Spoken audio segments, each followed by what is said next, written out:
I worked late shifts at a hospital, so I usually hit the gym around 11 p.m., sometimes even closer to midnight. It was a 24-hour fitness center just outside town. Quiet, clean, never crowded. That's why I liked it.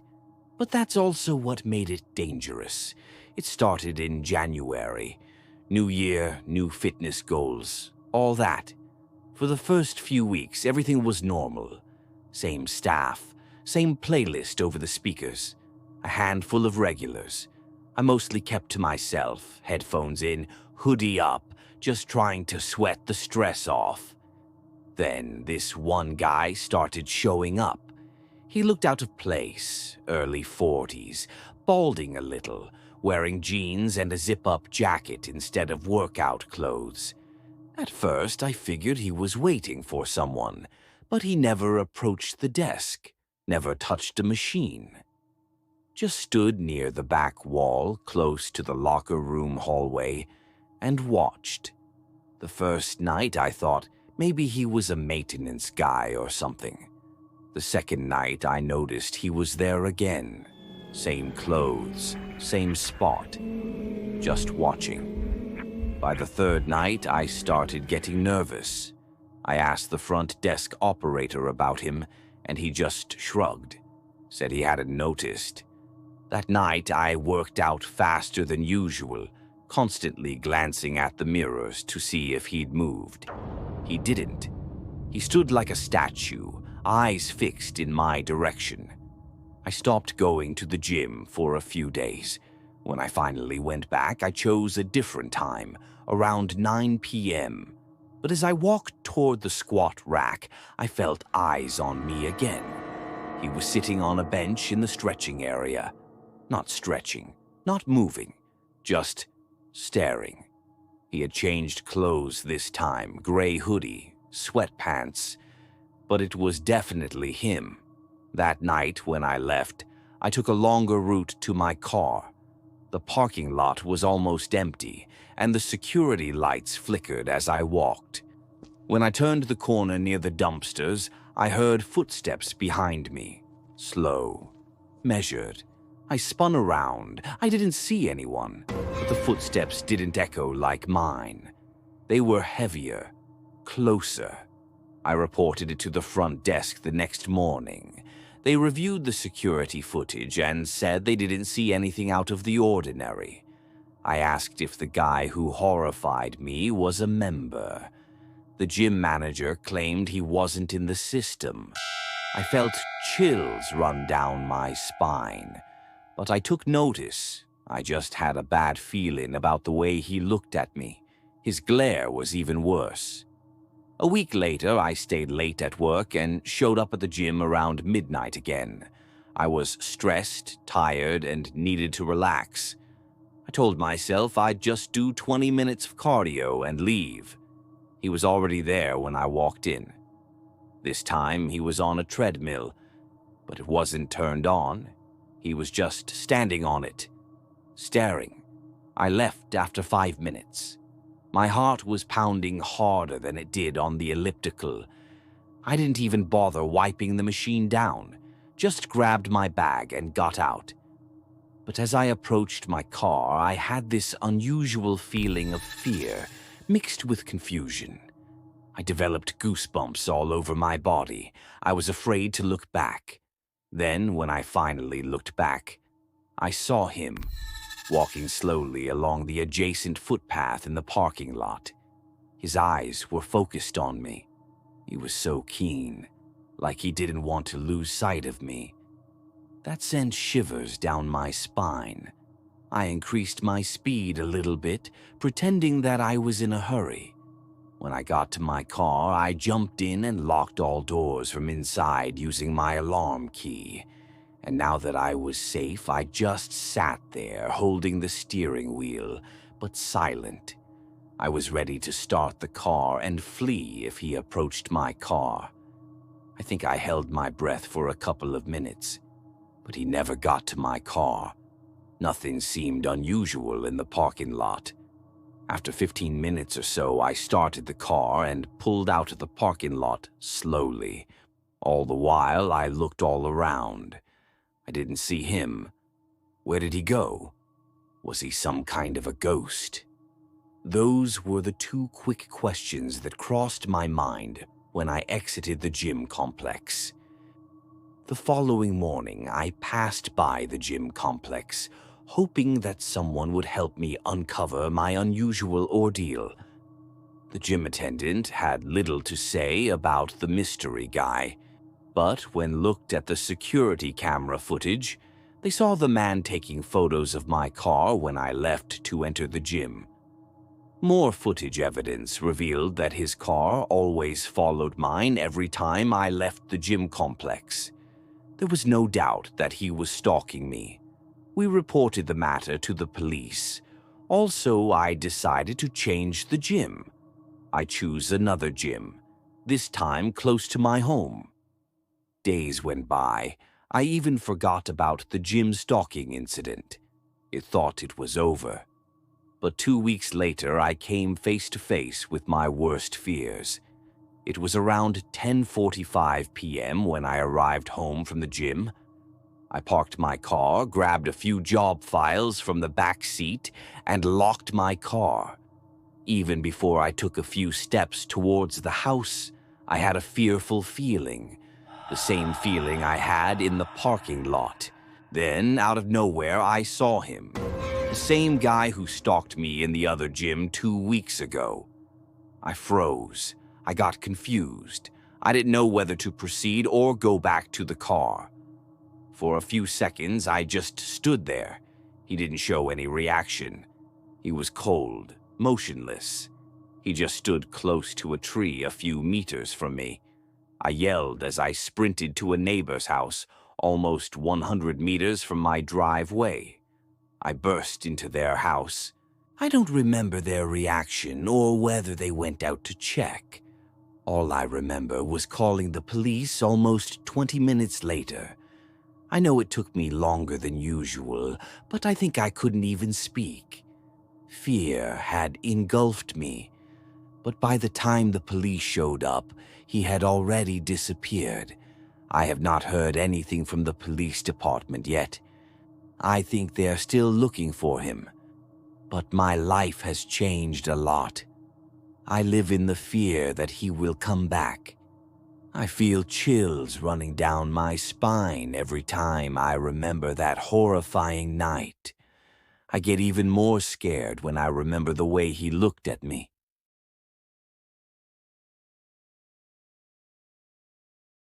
I used to do food delivery a few years back to help pay off my student loan.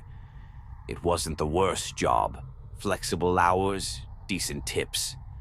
But every so often, I would get a customer who just stuck with me. Some customers gave me weird feelings I couldn't shake, but there was this one guy who still haunts me. He lived in this rundown apartment complex on the edge of town. You know the kind, gray concrete walls, flickering hallway lights, and that smell of old carpet and mildew that never really leaves your nose. The kind of place you assume has at least one missing tenant. The elevator groaned every time it moved, like it missed maintenance. Half the buttons were worn down. I always hated going there, but he only ordered late, usually past midnight, sometimes pushing 1 a.m., and it was always the same thing. A turkey sandwich, no onions, and bottled water.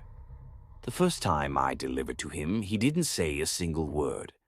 Just opened the door, stared at me, took the bag, and closed it. No thanks, no tip.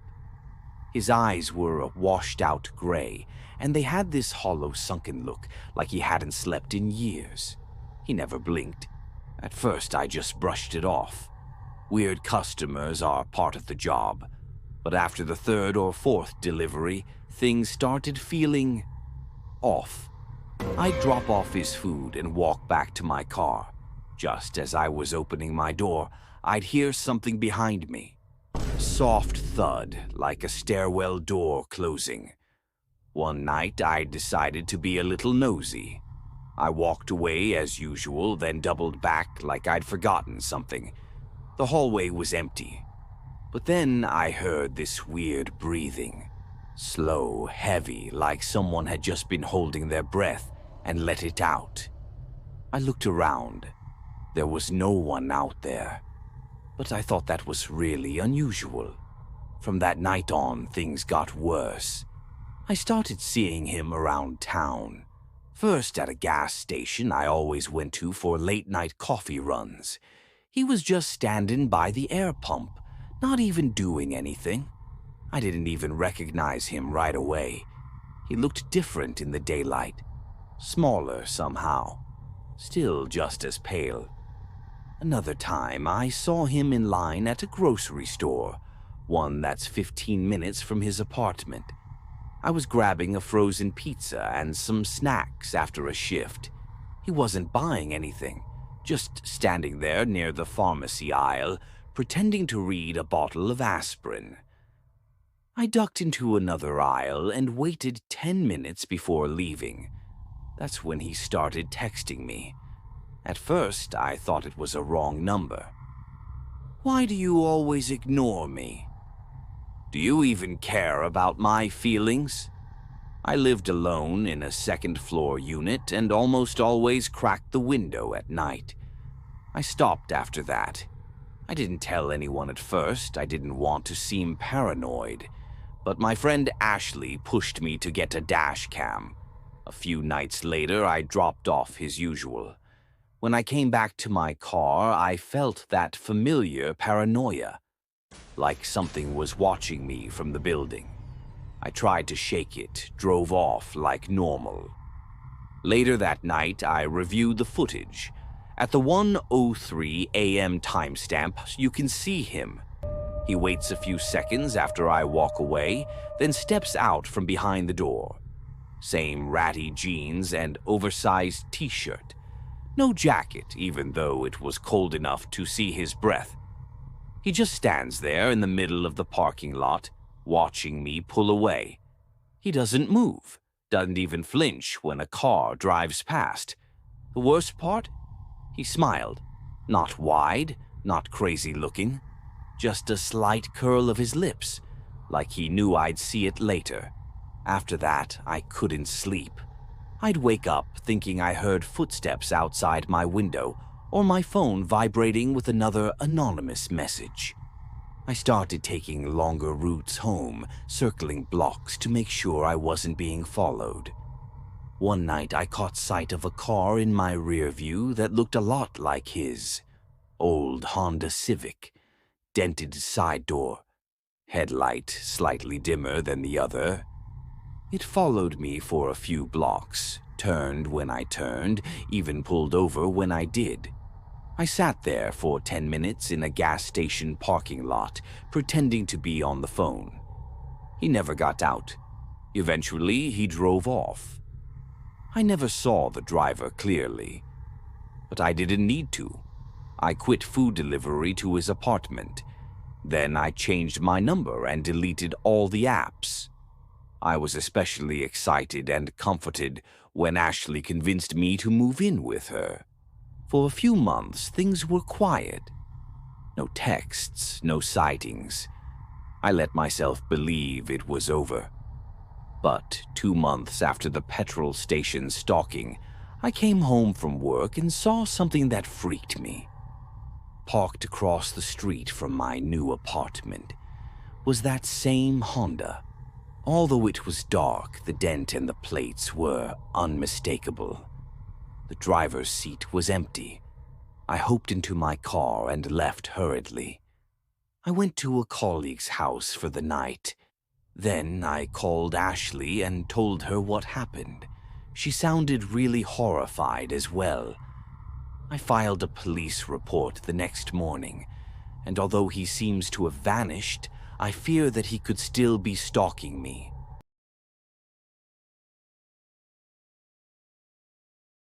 As a junior architect at a high-end firm, I always worked late.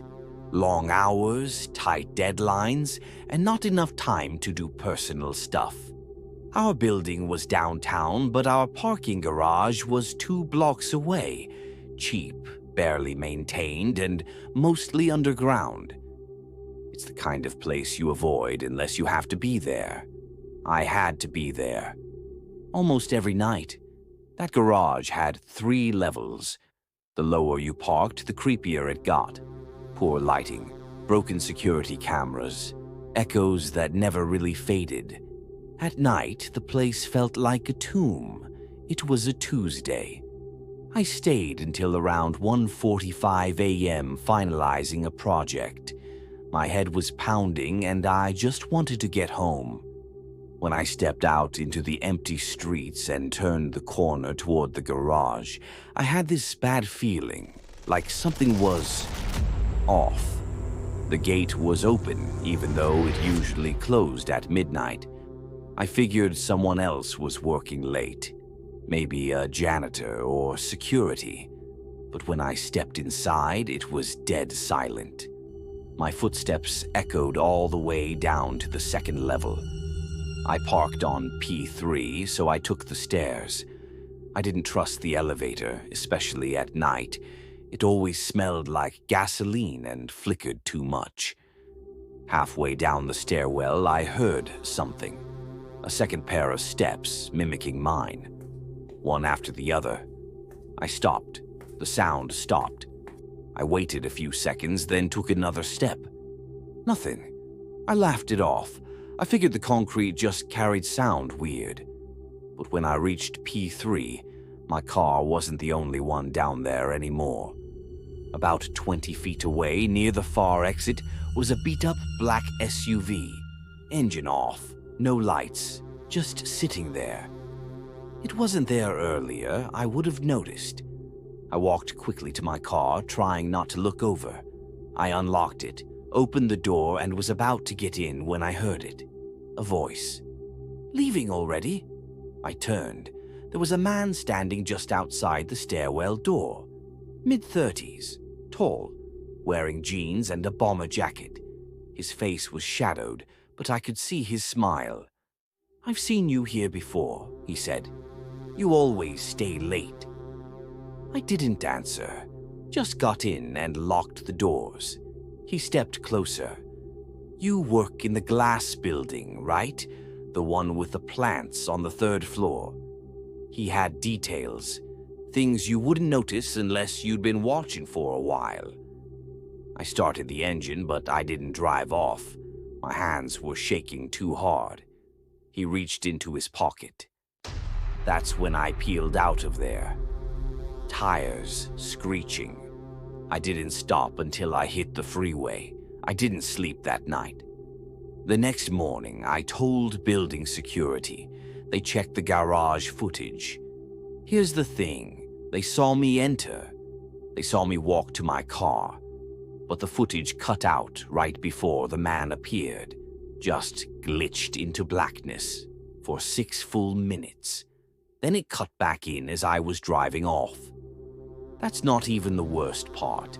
They checked the logs. No SUV entered the garage that night. None exited either. No records, no plates. The system just didn't register it. Kind of weird. I'm sure they thought I was just being paranoid. I just left the security manager's office feeling ignored. A week later, I worked late again, though I parked on the street this time. When I walked out of the building's main entrance, I saw a man standing close to my car. Although I couldn't see his face, he resembled the same man who I met at the parking lot earlier. I couldn't move. I moved back and talked to a security personnel on duty. When we came out after a couple of minutes, he was gone. But I started feeling even more paranoid. I couldn't shake the feeling of being watched. I'd see the same SUV parked near my apartment. No occupant inside. I never got anywhere close to the car, and whenever I checked a couple of minutes later, I will find it gone. A few weeks ago, I went to a housewarming party. It was the first time I'd been out in weeks. I was finally starting to live a normal life. until I saw him. He was back, the same man who terrified me earlier. He leaned on his car's bonnet right next to my car. I can't even explain how I felt, but the feeling was a mixture of fear, helplessness, and disbelief. I rushed back to the house party. My friends tensed when I told them about my horrifying experience. We locked the front door and called the police. I think they are yet to apprehend him because I have not heard from them since. Although he hasn't reappeared, my life has changed significantly. Not for the better. I think the numerous stalking episodes horrified me so much that I can no longer live a normal life.